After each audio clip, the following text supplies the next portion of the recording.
ইসলাম অপরাধ দমনের ক্ষেত্রে যে জিরো টলারেন্স নীতিতে সমাজকে গড়ে তোলার নীতি প্রণয়ন করেছে এবং ব্যবস্থা প্রণয়ন করেছে।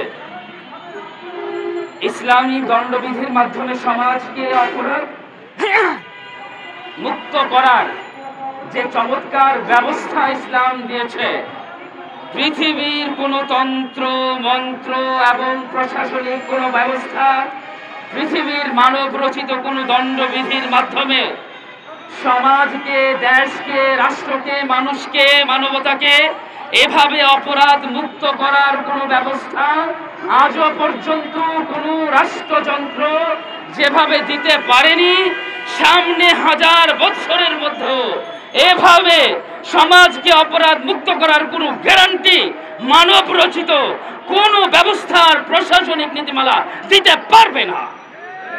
এটা শুধুমাত্র গলার জোরে আর আওয়াজের শক্তি দিয়ে বলছে এমন নয়। ১৫০০ বছরের ইতিহাসকে পর্যবেক্ষকের দৃষ্টিতে আপনি অনুসন্ধান চালিয়ে দেখুন। ইসলামী জীবন ব্যবস্থা যখন ছিল, খেলাফার আদলে যখন রাষ্ট্র ব্যবস্থা পরিচালিত ছিল, পৃথিবীর যে কোনো ভূখণ্ডে যখনই কোরআনী রাষ্ট্র ব্যবস্থা প্রতিষ্ঠিত ছিল, সেই অঞ্চল অপরাধ মুক্ত ছিল, জিনা ব্যভিচার মুক্ত ছিল, নারী নির্যাতন মুক্ত ছিল, অন্যান্য জাতীয় এবং আঞ্চলিক থেকে ওই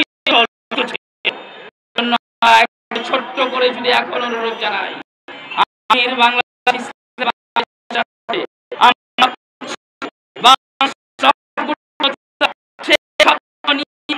যাচ্ছে এবং প্রতিটি ইসলামী দল সেই স্বপ্ন অন্তরে লালন করে ঐক্যবদ্ধ প্ল্যাটফর্মের মাধ্যমে সকল অপরাধকে ঝাঁটু দিয়ে বিদায় করার জন্য আমরা প্রস্তুতি নিচ্ছি। কিন্তু এর আগ পর্যন্ত আমাদের অনুরোধ থাকবে, বর্তমান তত্ত্বাবধায়ক সরকার অন্য নীতিমালা, কোরআনী যে সকল দণ্ডবিধি আছে, অন্য সব কিছু যদি বাস্তবায়ন না করেন, শুধুমাত্র ধর্ষকের যে শাস্তি, ধর্ষণের যে শাস্তি কোরআন দিয়েছে, শুধুমাত্র একটি আইনকে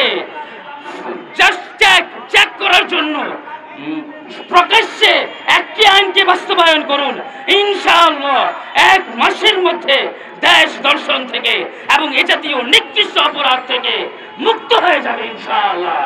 আমরা মালয়েশিয়াতে দেখেছি, সব আইন তো বাস্তবায়ন করা হয়নি, কিন্তু একটি দুইটি ছোট ছোট ওলামায়ে কেরামের সুপারিশে রাষ্ট্র ব্যবস্থা এই সকল আইনকে প্রয়োগ করেছে, তারা সুফল পেয়েছে। আমরাও আমাদের তত্ত্বাবধায়ক সরকার এবং বিপ্লবী সরকারকে এই অনুরোধ জানিয়ে আজকের আলোচনা শেষ করছি। ওয়া আখির দাওয়ানা আলহামদুলিল্লাহি রাব্বিল আলামিন।